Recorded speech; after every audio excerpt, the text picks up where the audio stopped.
جو آئی پی پی مافیا ہمارے سروں پر مسلط ہے، یہ جماعت اسلامی ہے جس نے اس کے خلاف جدوجہد کی ہے۔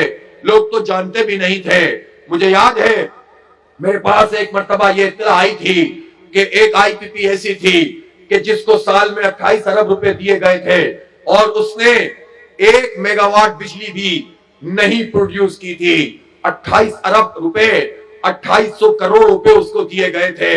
ہم نے اس کا تعاقب جب سے ہی شروع کر دیا، اور اب کئی برس کے بعد جب یہ مسئلہ ایک قومی مسئلہ بن گیا، ہم نے دھرنا دیا، ہم نے احتجاج کیا، ہم نے حکومت کو مجبور کیا کہ وہ ہم سے ایک تحریری ایگریمنٹ کرے، اور پھر ہم گھر نہیں بیٹھ گئے۔ ہم نے پاکستان کے عوام اور تاجروں کے ساتھ مل کر تاریخ ساز ہڑتال کی، دھرنے دیے ہیں، تحریک ہماری جاری ہے۔ اور جس آئی پی پی کا میں تذکرہ کر رہا ہوں، یہ جو 5 آئی پی پی بند کی گئی ہیں، اس میں وہ آئی پی پی بھی شامل ہے۔ آواز اٹھائی جائے، جدوجہد کی جائے، میدان میں نکلا جائے، مظلوموں کو اکٹھا کیا جائے تو نتیجے آنا بھی شروع ہو جاتے ہیں۔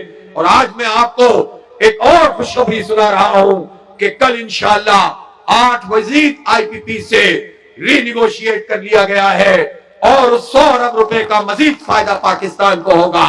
اور میں یہ بھی کہنا چاہتا ہوں کہ جب ہم نے اس مسئلے کو اٹھایا تھا تو ہم نے یہ کہا تھا کہ حکومت میں شامل لوگ اور حکومت کے پسندیدہ صنعت کار جن کی یہ آئی پی پیز موجود ہے، وہ اپنے معاہدوں کو ری نیگوشیٹ کریں۔ اور ساتھ میں ہم میں یہ حوصلہ بھی موجود تھا کہ ہم نے پاک فوج سے بھی یہ کہا کہ آپ کی فوجی فاؤنڈیشن، اس کی بھی 5 آئی پی پیز ہے، آپ اس کو بھی ری نیگوشیٹ کریں۔ آپ ہم سے کیوں پیمنٹ لے رہے ہیں جو بجلی آپ نہیں بناتے ہیں؟ آپ کیوں زیادہ پیسے چارج کر رہے ہیں؟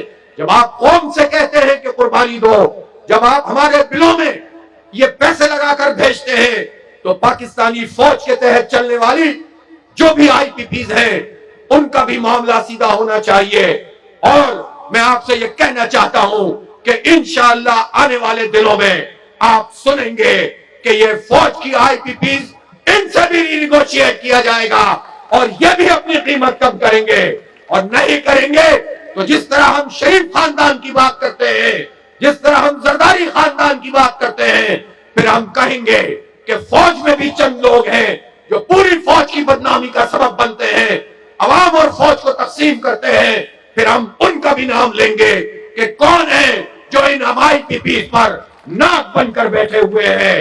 اس لیے ہم نہ کسی کے خلاف اور نہ کسی فرد کے خلاف بات کرتے ہیں، ہم حق اور انصاف کی بات کرتے ہیں۔ یہ سارے لوگ، اس کے بعد مزید 18 آئی پی پیز ہیں۔ آپ کی جدوجہد آگے بڑھ رہی ہے، لیکن آپ سے پوچھنا چاہتا ہوں کہ کیا اتنے آرام سے یہ سارے مسئلے حل کر دے گی حکومت؟ جو گردن تک کرپشن میں ڈوبے ہوئے لوگ ہیں، یہ کبھی بھی عوامی دباؤ کے بغیر یہ کام نہیں کریں گے۔ اس لیے عوامی دباؤ بڑھانے کے لیے ہمارے پاس یہ آپشن موجود ہے کہ ہم ایک بڑے لانگ مارچ کا اعلان کریں۔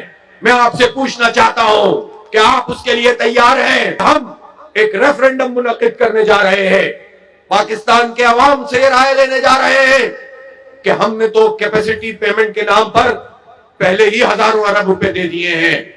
تم تنخواہ دار سے تو ٹیکس کاٹ لیتے ہو، لیکن ان آئی پی پیز والوں سے تم انکم ٹیکس بھی نہیں لیتے۔ ان کے خلاف جب تک عوامی دباؤ نہیں رکھا جائے گا، یہ سدھرنے والے لوگ نہیں ہیں۔